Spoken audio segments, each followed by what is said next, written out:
Bienvenue dans Les Voies de l'Alternance by ISCODE, le podcast qui explore autrement l'accompagnement et le recrutement en alternance. Les Voies de l'Alternance, c'est le podcast qui donne du rythme à l'apprentissage. Bienvenue dans Les Voies de l'Alternance, le podcast de l'ISCODE qui donne la parole à ceux qui vivent l'alternance et qui la transforment en tremplin pour réaliser leurs projets. Aujourd'hui, on part à la rencontre de Chiara Nicodème, fraîchement diplômée d'un master marketing et communication à l'ISCODE et déjà fondatrice de sa propre entreprise, une épicerie fine italienne avec service de restauration rapide. Une aventure entrepreneuriale à la fois gourmande et ambitieuse, née d'un véritable déclic pendant sa formation en alternance. Alors, on va parler d'inspiration, de compétences, d'obstacles et surtout de passage à l'action. Bonjour Chiara et bienvenue sur ce podcast. Bonjour Caroline, merci pour votre invitation. Alors Chiara, on va rentrer dans le vif du sujet. Pour commencer, qu'est-ce qui t'a donné envie de te lancer dans l'entrepreneuriat ? Alors, j'ai en fait commencé l'alternance depuis que j'ai 17 ans. J'ai toujours fait de l'alternance et petit à petit, l'idée d'entreprendre est venue. À ce moment-là, je me disais qu'il fallait encore beaucoup de compétences et qu'il fallait que j'ai un plan sérieux avant de me lancer en solo. Mais pour moi, je me suis dit, bon, je finis mes études, je passe par un CDI et je me lance après parce que maintenant, c'est trop tôt. Mais finalement, avec les dernières études que j'ai faites et les dernières années, je me suis dit, bon, allez, je pense que j'ai acquis assez d'expérience et il faut que je me fasse confiance. Je me sens prête, allez, on y va. Et du coup, pourquoi une épicerie fine italienne ? Qu'est-ce qui te plaît dans cet univers et quel est ton concept exactement ? Alors, depuis que je suis petite, j'ai toujours adoré la cuisine. J'étais toujours à côté sur le plan de travail depuis que je suis petite. Et au fil du temps, c'est devenu une évidence. J'ai toujours voulu monter quelque chose qui était un peu en rapport avec la restauration. Donc, mon entreprise s'appelle la Casa di Gina. C'est basé à Moissac, dans le Tarn-et-Garonne. Et c'est un hommage à mon arrière-grand-mère maternelle. Du coup, Gina, c'était son prénom et c'est mon deuxième prénom aussi. Ce qui était encore plus symbolique, c'est qu'en fait, le local dans lequel je me suis installée, appartenait à mes grands-parents paternels. Et du coup, c'est un projet qui réunit les deux côtés de ma famille. Donc, ça a encore plus de sens, pour cette expérience-là. J'ai même eu l'occasion d'en parler à mon grand-père qui, malheureusement, est décédé juste avant que j'ouvre. Mais ça m'a confortée dans l'idée et ça m'a donné encore plus de force pour réussir ce projet.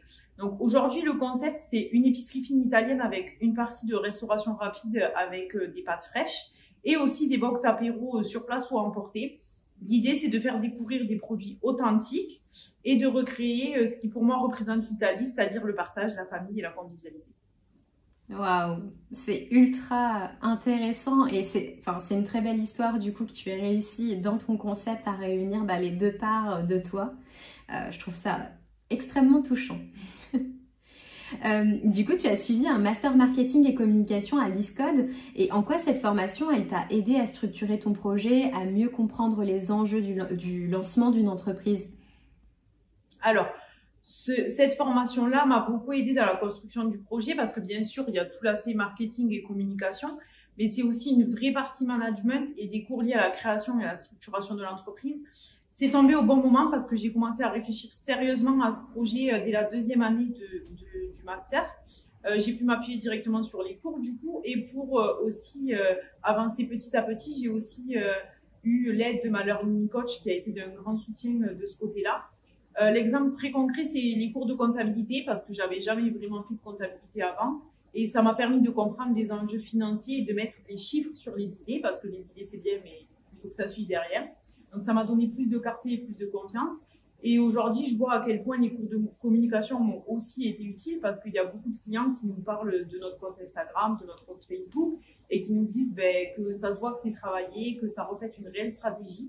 Et c'est vrai que ce côté-là, ça me rend très fière parce que je me dis que il y a la formation quand même qui ressort même après l'ouverture.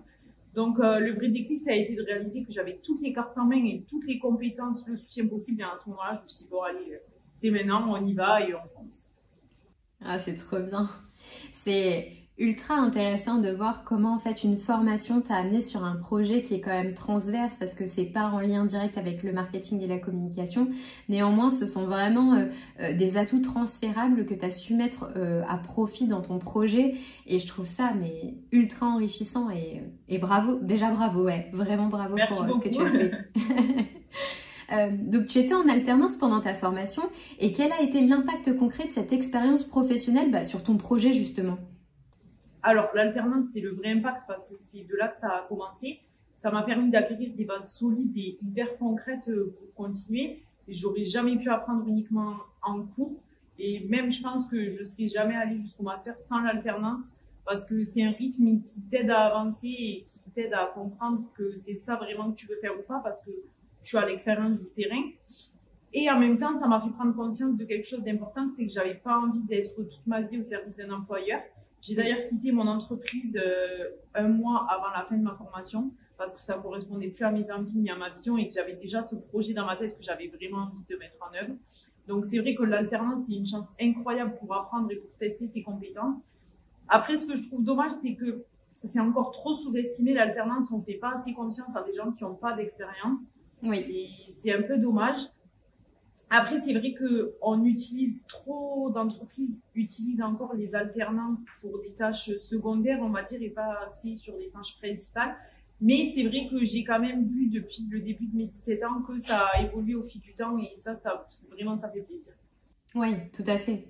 Tout à fait, c'est plus impactant aujourd'hui qu'il y a quelques années, mais il y a encore un chemin à parcourir pour que ce soit réellement reconnu effectivement par certains employeurs. Du coup, d'un point de vue manager, aujourd'hui, tu manages une équipe, je ne me trompe pas? Oui. Alors du coup, qu'est-ce que cette envie en fait dit de ta vision de l'entrepreneuriat aujourd'hui, le fait que tu manages ta propre équipe vu que tu ne fais plus partie d'une entreprise? Ben, pour moi, le mot entreprendre, c'était pas seulement de créer une entreprise, c'était aussi de créer un univers et une vision dans laquelle on croit. Et j'avais envie de partager ça. La Casa di Fina, c'est avant tout une histoire de famille, comme on a pu le voir, mais c'est aussi de partage et de convivialité. Et c'est pour ça, je pense que ça fonctionne, c'est que on s'entoure de personnes qui partagent ces valeurs et qui ont envie de transmettre les mêmes choses. Donc, je pense que l'expérience en alternance m'a beaucoup aidé à voir ce que je voulais et ce que je voulais plus. Parce que j'avais plus envie d'exécuter pour un employeur, mais de construire moi ma propre équipe. Mais pour moi, je dirige pas une équipe, je pourrais pas dire ça comme ça, mais pour moi, je fédère, je transmets, et c'est un projet commun. Pour moi, c'est ça la vision de l'entrepreneuriat aujourd'hui. Ouais, je te rejoins. Et c'est très impactant ce que tu dis là, et c'est aussi bien, je trouve, pour ton âge, d'avoir réussi aussi à se dire ok, ça je suis ok avec ça et ça je suis pas ok avec ça et c'est pas ce que je veux mettre en place dans ma carrière professionnelle, et tu as su justement gérer ta vision du monde de l'entreprise et de créer ton propre univers en fédérant des gens qui sont ok avec ça, et c'est vraiment top. Du coup, le passage de l'idée à la réalité, c'est toujours une étape délicate, ça on le sait, parce qu'il peut y avoir des freins, des blocages, des peurs, etc. Donc, quelles ont été pour toi les plus grosses difficultés que tu as rencontrées au moment de lancer ton entreprise? Alors, le plus dur, et c'est encore aujourd'hui la plus grosse difficulté que j'ai, même si ça fait 6 mois qu'on est ouvert, ça a été la question de l'âge. Parce que encore aujourd'hui, il arrive que les gens nous demandent c'est vous la patronne, mais vous avez quel âge, Et c'est vrai que c'est quelque chose qui revient très souvent, et ça choque de se dire qu'il y a quelqu'un de cet âge-là qui a pu entreprendre et qui a pu créer, parce qu'il y a cette idée reçue que pour créer, entreprendre, il faut accumuler beaucoup d'expérience. Mais pour moi, je pense que l'alternance, c'est déjà une expérience solide pour pouvoir construire quelque chose. On apprend en entreprise, on apprend en cours, on se conforte à la réalité et ça donne confiance pour se lancer quel que soit l'âge. Oui, il y a eu cette partie-là, mais il y a aussi l'autre enjeu, c'était de convaincre les gens de croire au projet. Et ça, c'est hyper compliqué parce que de faire en sorte qu'il y ait des clients, des partenaires et l'entourage qui croient en ce que nous, on pense vraiment que ça va marcher, c'est un vrai challenge, surtout au début, mais c'est ce qui rend l'aventure, on va dire, motivante, parce que chaque petite victoire, chaque petit retour positif, chaque personne qui dit ok, je pense que ça peut marcher, ça renforce le projet et ça renforce l'envie de continuer. Donc c'était ça difficile, mais je pense que on peut tous y arriver. Si on a la conviction, on peut tous y arriver. Oui, tout à fait. Mais du coup, comment tu as surmonté justement cette crainte ou cette peur? Est-ce que tu étais seule, ou donc du coup tu parlais d'avoir des retours positifs et constructifs? Est-ce que tu t'es aussi peut-être appuyé sur certaines ressources ou réflexes que tu as acquis lors de ton alternance, ou même est-ce que tu t'es formée, ou bref, comment tu as réussi à surmonter cette crainte de passer à l'action du coup? Alors, j'ai jamais été seule dans ce projet. Il y a eu beaucoup ma famille derrière moi et je pense que ça fait ressortir les valeurs italiennes, le partage, le soutien, la famille, voilà, c'est ça. Et après, ils ont eu confiance, ils m'ont donné des conseils et ça donne beaucoup de force au quotidien. Ensuite, la formation à l'ISCODE, c'est tout ce qui touche à la communication et grâce aux cours, j'ai appris comment parler aux gens, comment présenter mon projet, comment le rendre crédible.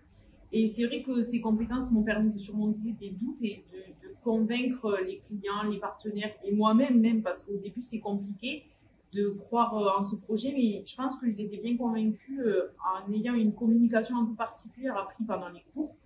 Et je pense qu'ils ont tous pensé que ce projet avait du sens.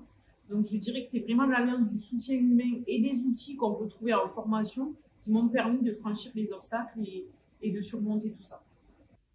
Ah, t'es une vraie working girl, vraiment, bravo. Petite question un peu bonus, aujourd'hui, qu'est-ce qui te fait lever le matin avec le sourire? Ce qui me fait me lever le matin aujourd'hui, c'est mon entreprise, tout simplement parce que c'est moi qui ai créé, c'est moi qui ai fait. Et puis de voir que seulement 6 mois après l'ouverture, on a des résultats concrets et positifs, ça me rend hyper fière de me dire que j'ai construit quelque chose moi et en plus ça marche. Et ce qui me réjouit encore plus, c'est d'échanger avec les gens, de voir leur satisfaction, parce qu'aujourd'hui, la clientèle, elle est hyper variée. On a un papy qui vient tous les jours, qui a 80 ans, qui discute avec nous. Et on a aussi un jeune de 17 ans qui vient prendre sa box de pâtes entre midi et 2, entre 2 cours. Et franchement, ça fait plaisir de voir de la diversité, de voir que les gens ils se sentent bien dans l'environnement que j'ai voulu créer. Et dans la société actuelle où les relations humaines, c'est un peu compliqué, je pense que c'est vraiment précieux d'avoir des gens comme ça qui sont contents. Et j'aurais jamais imaginé à quel point le contact humain, ça serait une source de motivation, parce que rien qu'un petit votre boutique elle est jolie, c'est super bien ce que vous avez fait, franchement ça donne de l'énergie chaque jour et ça donne envie de se lever et de commencer la journée avec le sourire. Ah, c'est super beau ce que tu dis, c'est vraiment multigénérationnel en fait, enfin, tu rapproches grâce à la nourriture, enfin ouais, c'est beau. C'est ça. C'est trop bien, bravo.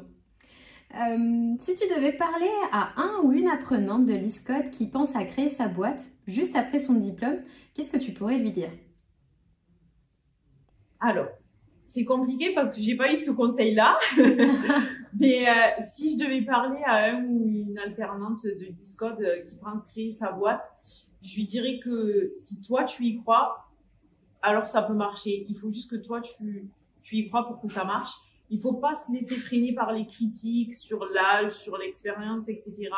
Parce que chaque vécu est différent, donc c'est chacun avance, teste, se lance comme il pense. Et surtout, je pense qu'il faut surtout bien être entouré, les amis, la famille, les collègues, voilà. Je pense que ça c'est primordial. Je me dis que les 3 clés vraiment pour passer de l'idée à l'action sans se brûler les ailes, on va dire, c'est de structurer son projet, parce que préparer chaque étape, anticiper les questions, réfléchir aux aspects financiers, marketing, opérationnel, on pense que c'est rien, mais au final, ça compte beaucoup. Ensuite, s'appuyer sur son réseau et son entourage, et, comme j'ai dit, c'est très important, il ne faut pas rester seul, il faut chercher des conseils, du soutien, des retours, il faut avancer sereinement. Oui, il va y avoir des barrages, des risques, mais c'est rien parce que le résultat qu'on a appris, c'est hyper important. Et après, il faut se faire confiance, avoir conscience qu'on a des compétences, qu'on a de l'expérience avec l'alternance. Et il faut se rappeler que même jeune ou en début de parcours, on peut croire en son projet et que ça va marcher. Ouais, je te rejoins et je pense que c'est 3 beaux points pour passer à l'action et tu as bien fait de le souligner. Et je pense que ça encouragera plusieurs jeunes diplômés à lancer leur activité. Merci Cara pour cet échange riche et très inspirant. Avec plaisir. Ça me fait plaisir d'aider à mon tour plusieurs personnes. Alors, ce qu'on retient aujourd'hui, c'est qu'une formation en alternance, ce n'est pas juste un diplôme ou une expérience en entreprise, c'est aussi une période d'exploration, de montée en compétences et parfois de révélation professionnelle comme Cara a pu nous le raconter. Créer son entreprise après un parcours en alternance, c'est possible et même recommandé à condition d'être bien préparé et aligné avec ses envies profondes et c'est le témoignage que nous a fait Cara aujourd'hui. Si cet épisode vous a donné envie d'explorer l'entrepreneuriat ou simplement de vous inspirer de parcours audacieux, abonnez-vous à Les Voix de l'Alternance et retrouvez tous nos épisodes sur vos plateformes préférées.